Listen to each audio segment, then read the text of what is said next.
Pro Group Management. Workers' comp that works for you.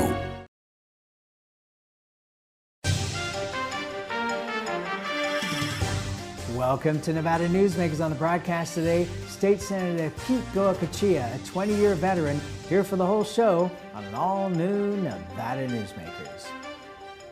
Come join the month-long celebration during the Carson Valley Inn 13th Anniversary Giveaways with guaranteed $1,000 winners every drawing night and a $13,000 grand prize winner guaranteed. Come celebrate with us during the 13th Anniversary Giveaways at the Carson Valley Inn.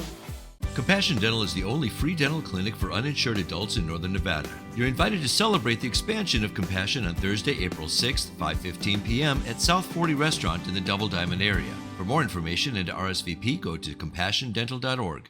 The Nevada Builders Alliance has been protecting the interests of the construction industry for over 50 years. Our programs save members thousands of dollars every year and allow them to provide much-needed benefits to their employees. Our industry also allows Nevada to grow. If you're thinking about a career in the construction industry, reach out. And if you haven't thought of a career in construction, what are you waiting for? We are the Nevada Builders Alliance. Save money and take transit. Did you know you can ride the bus all day for less than what it would cost you for a gallon of gas? Plan your trip now by going to rtcwashoe.com. When in Carson City, Nevada Newsmakers records in the conference room at the Bank Saloon. Coverage of the 2023 legislative session is brought to you by Liberty Dental Plan, making members shine one smile at a time. Pro Group Management, workers' comp that works for you. The Regional Transportation Commission of Washoe County, your RTC, our community. NV Energy, proudly serving Nevada, providing electricity to 2.4 million electric customers. And by Nevada Builders Alliance, building a better Nevada. This is Nevada Newsmakers with host Sam Shad, a no-holds-barred political forum. Now, from the Nevada Newsmakers broadcast headquarters, here is Sam Shad. And back on Nevada Newsmakers, coming to you from the Bank Saloon conference room here in Carson City. And I'm sitting here with one of my favorite state senators, State Senator Pete Goicoechea. And by the way, you can't call yourself a Nevadan unless you can pronounce Goicoechea. He's a Republican for District 19, 20 years here, last term. Absolute pleasure to have you back, sir. Well, I appreciate it, Sam, and it's good to be here. And it's been a good run. Yes, it has, sir. And still more to go before this session is over. You serve on government affairs, finance, and natural resources. So you think we need any more water this year? Well, I think we probably got enough stacked up for this for the short term. But again, we'll wait and see what happens. And I think the big concern is now we've got a lot of water stacked up here on this hill and ice, and it's how it comes off. It could be problematic yet. We've got some areas that are still snowed in eastern Nevada. So what are your biggest concerns? Which river is your biggest concern? Well, I don't think it's, I think the rivers are going to hold it. That snow we've got up there it's ice, and ice melts slower than snow. The big issue is going to be if it keeps dragging out and we're not getting any warm weather. About the 1st of May, we get a week of warm rain. It could, there's no river safe then. Right. There's too much snow high. Yeah, to say the least. You know, and it's interesting to listen to all the water experts and the environmentalists. You and I have both been looking at this for 40 plus years. And, you know, this is the way it is. It's, yep. You know, we've never had wet year after wet year after wet year, normal year after normal year. It's always X amount of years of drought followed by an abundance of water, then drought. And so do you see it any different than it's been? No, and I go back to my dad, you know, was old and raised in Nevada, and he always said, you know, any winter behind a drought, coming out of a dry year, is a hard winter. But we've got some snow this year, and you know, talking to some of my people from eastern Nevada yesterday down on the water bill, you know, they said, well, when it hit November 6th, it started winter a little early. You know, we've been doing winter for 6 months in a lot of these places in eastern Nevada. It's getting to be a long winter, and people are tired of it, and they're ready for spring. Listen, Mrs. Shad is not happy about the winter in western Nevada, and she's still warning me about beware of the snow when you head down.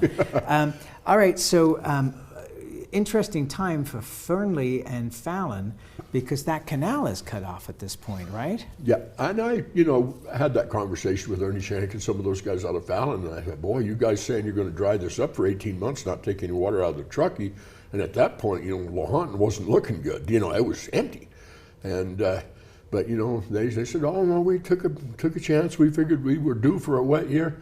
They surely got it. They're talking they've got enough water on the hill to fill that 4 times over, and clearly they're dumping a lot of water, putting new weirs in and trying to get that water. You know, Lahontan's still empty, and they're trying to keep it that way. They figure they've got at least 3 times enough to fill it. Really, that's an incredible statement right there.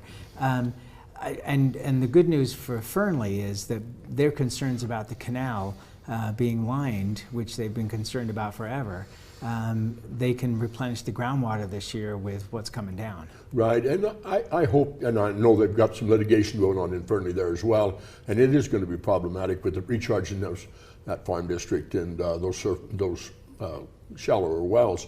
But I would think and I would hope that as they put that lining in, they would reach an agreement there where they could take a turnout out of the canal there, and TCID make some water available to them, put it in just a recharge canal below that one, and they could control it. It'd take the flood risk away and still be able to put a little water back into that aquifer. I think they avoid the lawsuit there.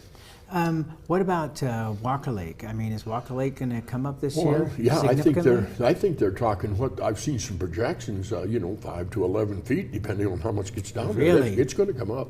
It should. You know, you're talking Bridgeport and some other country. They've got big snow. It's amazing, and we'll keep our fingers crossed for Lake Mead that the Rockies continue to get a decent snowfall this year. It looks at least there that it's going to be above average. Yeah, well, and again, Lake Mead, Powell, that Colorado system, you know, I'm glad that's under federal jurisdiction. I would hate to be dealing with that as the 7 states. I don't know how they ever come together, but yeah, there's just too much demand on the Colorado, and I think even normal years are going to be problematic. I think the last time that went over was in '83, and I actually went across there, and even my son JJ was just a little boy, but you know, that's the last time that water's come over that spillway in Meade. So I think that was 1983. That's too long. Yeah, when you have basically places in California that haven't seen water in decades, and now lakes are reappearing like Tulare. Yeah. I mean, it's unbelievable. Oh no, it's they've definitely got a wet year. It's just how long until we get the next one? Is it next year, or is it another 20 years out? I'm more of an optimist. As a former weatherman, 23 years of doing the weather, I think it's more a 3 to 5 year cycle for the most part. And I think the Southern Nevada Water Authority has done an amazing job of recycling the water. I wish that California would get on board and start figuring out how to trap that water they send out to the ocean. That makes no sense. Right. But that's a 30-year project. That's not going to happen. Yeah, that's going to be long term. And but if everybody on the Colorado system dealt with the Colorado like Las Vegas does, let's face it, we got 300,000 acre feet, and we're watering 3 million people with it. Right. You know, there's real economy in that. Well, yeah, and I mean, it would be nice if Utah and Arizona, to a greater extent, would come on board with that. Yeah, if they'd line with that. Let me ask you, I got so many topics for you. You've got to come Okay. back because we want to deal with all this. Ivanpah, the airport is coming, and it's kind of interesting because I think I'm one of the few people that actually talks about this and has been for 20 plus years. Obviously, Las Vegas is eventually going to need this airport. They're saying they're going to run out of space at Harry Reid in 2030, but the airport won't be ready till 2037. Does that make any sense to you, that they can't move things along? Well, yeah, I think it's moving faster than people realize behind the scenes. You know, and in fact, I've met with people out of Clark County and Las Vegas as well. You know, that's. My district goes right to I-15 there. It's the Ivanpah is just east of my district line, and in fact, I think a little piece there towards Jean is in my district. So I've been following this for years. Yeah, they need it. They need it badly. I think it happens a lot quicker than they realize because, like you say, Harry Reid is almost at critical mass right now, and if they can't grow and that airport can't grow, then it does stymie Las Vegas. Well, and that's not going to happen, is it? No, that's not going to happen. They have the political clout. So, no, I look for it to move forward, and they are working on it right now. And then, the other is, that Brightline, the new high-speed rail is going in. That's going to happen as well. Yes, so you're confident that that's going to happen? Because that's kind of been a question mark. They still need bonding from California and Nevada, right? Right. Do you think Some, that's a but done there's deal? a lot of private sector money in that, and they tell me they're coming. Yeah, and it seems that they're much more experienced with their operations in Florida. Right. That they have the knowledge and wherewithal to be able to make this happen. I was surprised to read that it's not just going to be freight that's going to Ivanpah, but actually they're looking at potentially moving some regular airlines there for passenger travel. That was never in the original plans. No, but I think it's, if you really look at it and look at the distances, it's not a lot different going to D.C. We all went to Reagan, now you go to Dulles, that's a 30-mile ride. It's not much difference if you've got if you're flying from D.C., hell, you'd go to Vegas, go to Ivanpah, land there, take a 30-minute ride in. You wouldn't think anything of it. Yeah, and Denver's the same way. Denver's Yeah. 25 miles out of Right. the downtown area. Have there been any bills? Because my understanding is that Rosemary Vasiliadis, the head of the Clark County Airport, was going to come up here and speak to the legislature. Has that occurred yet, or is there a plan that you I know haven't of? seen them, and it hasn't come through IE Finance or Government Affairs that I'm aware of. But we've had some, broad, I wouldn't call them hearings, but meetings and trying to figure out where that's headed. But clearly, they're just trying to set the timeline, make sure they got the lands in place. A lot of those are already in place and have been for 10 years. Right, and it's huge as far as economic development goes, right? Well, it's going to be a huge piece. And I'll be honest with you, before redistricting, of course, I still have Priam and that west side, but there's not a lot going on in that part of it. We've got 2-3 prisons, and that's really about it. So it's going to be a huge economic impact. Okay, so then do you anticipate a huge fight between environmentalists and the folks trying to get the airport going? Well, no, I don't think so. And I think, with Biden... Boy, you're an optimist. No, I think, clearly with the 500,000 acres that went out with that new national monument a little farther east, I think that's going to be a valid trade-off, or should be. At least the environmentalists should consider that a win. Well, they should, and I think they do, but that's an interesting perspective, and I hope you're right. But like I say, I think from an economic development point of view, an airport is a huge driver of economy. And you're not going to stop that. The need is there. All right, let's move smoothly into lithium. It was funny, I had Tyree Gray when he was head of the Mining Association on the program, and I brought up, are you excited about the lithium mine getting approved in Thacker Pass? Mm-hmm. And he was like, well, gold is really the big deal here. How big is lithium to you? Well, again, it never was in my district, Thacker Pass. Even when I was in the assembly, I had southern half of Humboldt. But that's a huge project, and I've had a lot of ag producers out of that area, out of Orvada, that were concerned about. We all know what happens when you get a major mining operation going. Typically, it does impact the water to some extent, and so that was probably, from the ag perspective, that was the biggest thing. My real concern with that lithium mine, I think it's going to happen. It has to happen. We have to have the lithium. Well, it's already happening. I mean, they're building it. Well, but that doesn't mean, how fast it happens. Right. Will be. But my biggest concern on 95, that highway, and they're going to put a couple hundred trucks a day on that, that's going to really bottleneck that transportation system, especially going from Winnemucca north towards McDermott and through there. Okay, so is NDOT looking at that? Oh, I'm sure they are. They better be, because once you hit that junction there, that Orvada junction, you've got an issue. Well, but they've got time. I mean, it's not like this mine is going to happen overnight. I mean, there's 1,000 construction workers going to end up being on that. Oh, yeah. No, it will be. But again, anytime you develop a mine, let's go back to the Carlin trend and the gold mining. I remember when, that Newmont Mill 1 was up there just on that little hump there in Eureka County. It didn't amount to nothing, and who'd ever thought we'd have been where we are today? No, that's true. Ioneer's got their Rhyolite Ridge project further down south. Is that in part of your district as well? Near Silver Peak? Yeah, well, actually, I don't get that far west. I just go to Tonopah and then head south in Nye County. So, but I'm very familiar with that. In fact, there was a number of people worked there for Foot Minerals in Silver Peak, those old evaporation ponds, and I was down there a lot with some of those guys that were from Eureka, and actually put a few shifts in for Foot Minerals. Is that right? Yeah, building those ponds. Yeah. And that looks like it's going to be another successful project. They seem to have worked things out I think so. With my good friend Jerry Team's buckwheat. So it looks like that's going to move ahead. Well, lithium there's no doubt. We've got to have the lithium. We're going to have batteries.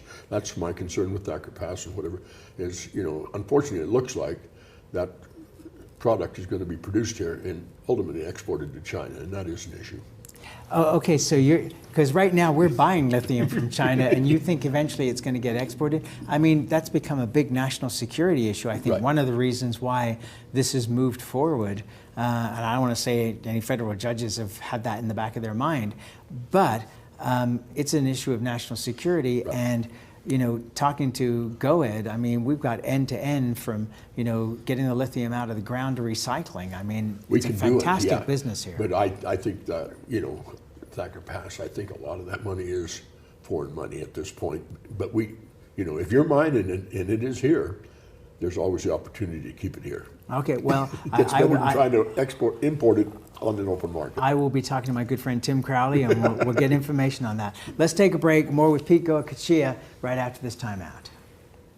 It's the Lucky Lexus Cash and Free Play giveaways at Tamarack. Weekly cash and free play winners plus a $20,000 cash winner guarantee. And drive home a brand new Lexus NX30 or walk away with $42,500 in cash. It's a good time to win at Tamarack Casino. Pro Group Management offers workers' comp services to a growing number of industries. As businesses grow and change with the times, the need for a solid workers' comp program must be flexible and up to date.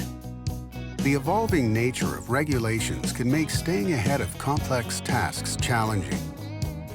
But Pro Group Management simplifies the work so your industry can move forward and succeed. Pro Group Management, workers' comp that works for you. Located in the heart of Carson City, the Bank Saloon is a historic watering hole with a modern feel.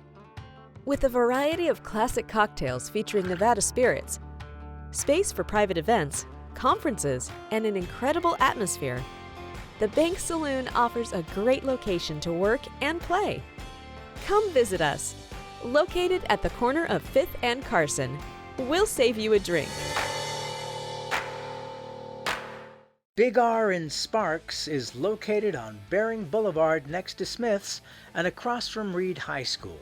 It's a 50,000 square foot hardware store and a whole lot more. It's huge, with clothing, power equipment, tools, and of course, hardware. Big R is located on Bering Boulevard in Sparks next to Smith's and opposite Reed High School. Big R, hardware, and a whole lot more. This is Nevada Newsmakers.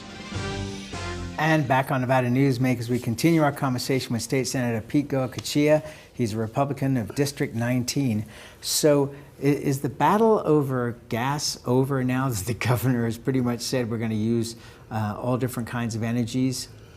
I think so, and of course,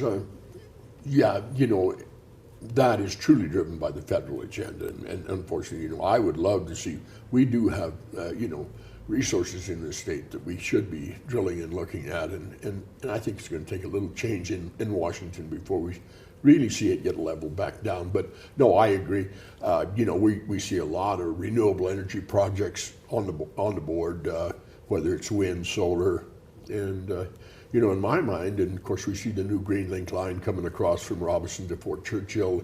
They're telling me that's going to get built a lot quicker than we think. Really? And they're telling me there are people that are working that think that's, that'll be in production by 28, 29. They'll actually have that line up. I'm waiting to see it. I know how long it takes to build a transmission line across Nevada. Well, there are two of them, right, that are part of GreenLink, Well, and they're having problems, in terms of the permitting. Well, yeah, but again, they think that piece from Robinson to Churchill will be easier to permit. It's in that corridor already. But, that's going to put about 4 lines together there coming across central Nevada. But the bottom line is the only way renewable works in this state, we've got cheap lands and easier to permit, but that 30-cent power, it's still 30-cent power when it comes out renewable. And the only place that's affordable is in California. So let's face it, we're going to produce it. It's going to go to California to meet their renewable requirements. And, and that somewhat will help us maintain our 10-cent power in Nevada. Doesn't it concern you, because it does concern me, that we're just moving way too fast with this? Well, yeah, and I think that's, we've got a lot of rural communities that are really pushing back, especially on some of these huge solar projects, and we haven't seen any real big wind other than the one in Spring Valley, and that's kind of the jury's still out on that, how well that's working. But the solar, we've got some rural communities that are really pushing back on that. Not in my backyard, and I don't want 10,000 acres of it. But yeah, it's moving fast. I'm afraid we're going to end up with a boneyard full of solar panels 10 years down the road. That's an interesting point. The other part to me is that there are certain environmental groups, and it's certainly not all of them, but certain environmental groups that they hear of a project, they immediately go out and try to find something that they can save. And now ORMAT is fighting back and saying, hey, this toad is on the endangered species list, it needs to be delisted. Yeah. What are your thoughts on this? Because it's like, you've got half the country saying we want green energy, more than half the country. And yet, every time you put together a green energy project, whether it's NV Energy or a private company, everybody's pushing back and saying, oh, we can't do that. Well, and I do truly look at geothermal as being one of our truly, really renewable resources in this state. We've got an abundance of. They've got a lot of it in California as well that they need to deal with, but Nevada can bring some geothermal. I go back to, we had that Standard had that planter in Biwawi forever, Whirlwind Valley, and doing 10 megs of power, and nobody paid any attention to it, but it worked. And we've got tons of places just like that all over this state. Geothermal is a true renewable. I'd rather they put geothermal in, because let's face it, they're re-injecting that water once they use it. It's not the impacts, and I don't think it will have the impacts that we're going to see with 1 million acres of solar. All right, let's take another break. We'll be right back with State Senator Pete Goicoechea after this timeout. The casino industry drove Nevada's economy for decades. By the 1990s, however, the state's sole industry was in sharp decline. Many were losing their homes, many were leaving the state. Is Reno on track to be the Detroit of the West? Was an October 2010 Reno Gazette-Journal headline. Nevada knew it was time for a change and a time to diversify. Story County took that lead, took risks, invested tens of millions transforming its desert into a place of opportunity and a future for Nevada families needing something new. That desert now provides thousands of high-paying tech, advanced manufacturing, and energy careers at companies like Tesla, Panasonic, Google, Switch, and Redwood Materials. Story County transformed Northern Nevada forever, and the tide of opportunity has raised all vessels through construction contracts, high-paying careers, and the power of payroll. Tens of millions have been generated in sales and property tax, permits, and other revenues for Reno, Sparks, Washoe County, and for all of Nevada. Enough, in fact, to generate a surplus after public services are provided. And best of all, a sustainable economic climate has been created, enabling our children to stay in Nevada and live prosperous lives in their home state. Story County, improving Northern Nevada one industry at a time.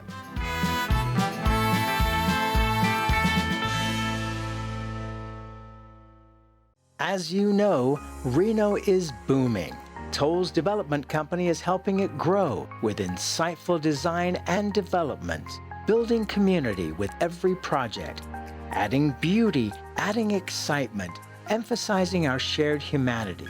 Reno is becoming bigger. Toll's development is helping it become better, more livable, more enjoyable. To learn more, go to tollsdevelopment.com.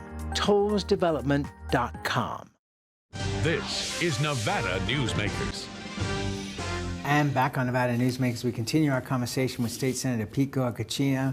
He is the Republican for District 19, 20 years in the legislature. This is your last term. Seems to be a huge difference between our previous governor and Governor Lombardo in terms of outreach to rural Nevada. He seems to be much more willing to work with you. Am I right about that? Oh, well, clearly, Joe, Governor Lombardo's been great for rural Nevada. But he came out, he campaigned there, and let's be honest, the rural probably helped him get there. If it wasn't for the rurals, he wouldn't have been there. They put him over the top, 9,000 votes. Yeah, and so, the bottom line is, but he was good. I was with Governor Lombardo in Elko at the fair last fall, and, and he made some commitments, and he's following through with them, and rural Nevada appreciates that. What's funny? Is that, we've seen both Senator Catherine Cortez Masto and Jackie Rosen both making a big effort in rural Nevada. And it's funny because obviously they're Democrats, rural Nevada for the most part tends to be very Republican. Is it appreciated out there? Well, I've got a relationship with Catherine that goes way back, clearly when she was Attorney General, and I can't remember what year it was when she was first elected, but it was kind of a down year. Republicans didn't have a very strong slate, and I actually campaigned with Catherine. So, I appreciate her. And she hasn't really forgotten, rural Nevada to that extent. I can reach out to her staff and ask some questions and get some answers. So I really appreciate not so much with Jackie Rosen, she's a Southern product and really hasn't been out in the rurals, although she's reaching out now, like you say, but she's up for election, and I can be vocal. I say what I think. No, not you. Pete Goicoechea, please come back before end of session. I've got so many more topics here that we haven't gotten to. You're all over the place with this stuff. By the way, the cloud seeding bill for DRI, just don't have them do it this year. No, well, we won't be able to get it up, but by next year we might need it. Okay, my friend. Thank you so much for being here, and we'll be right back. Hi, I'm Renee Summerhour, digital news anchor here at 7 at 7. Watch our streaming nonstop newscast immediately with your mobile phone. 7 at 7 is the new way for you to get every bit of local news you need in just 7 minutes. Breaking news, local neighborhood news, weather, and sports are just a click away. Reporters bring you all of what's happening in the Valley. From Roku, Amazon Fire, Apple TV, YouTube, and more. Get every bit of local news you need from the RJ and LVRJ.com. Compassion Dental is the only free dental clinic for uninsured adults in Northern Nevada. You're invited to celebrate the expansion of Compassion on Thursday, April 6th, 5:15 p.m. at South 40 Restaurant in the Double Diamond area. For more information and to RSVP, go to compassiondental.org. When in Carson City, Nevada Newsmakers records in the conference room at the Bank Saloon. Coverage of the 2023 legislative session is brought to you by Liberty Dental Plan, making members shine one smile at a time. Pro Group Management, workers' comp that works for you. The Regional Transportation Commission of Washoe County, your RTC, our community. NV Energy, proudly serving Nevada, providing electricity to 2.4 million electric customers. And by Nevada Builders Alliance, building a better Nevada. Thanks to the Bank Saloon in Carson City and the Builders Alliance for their help with our coverage of the 2023 legislative session. We'll see you on the next broadcast.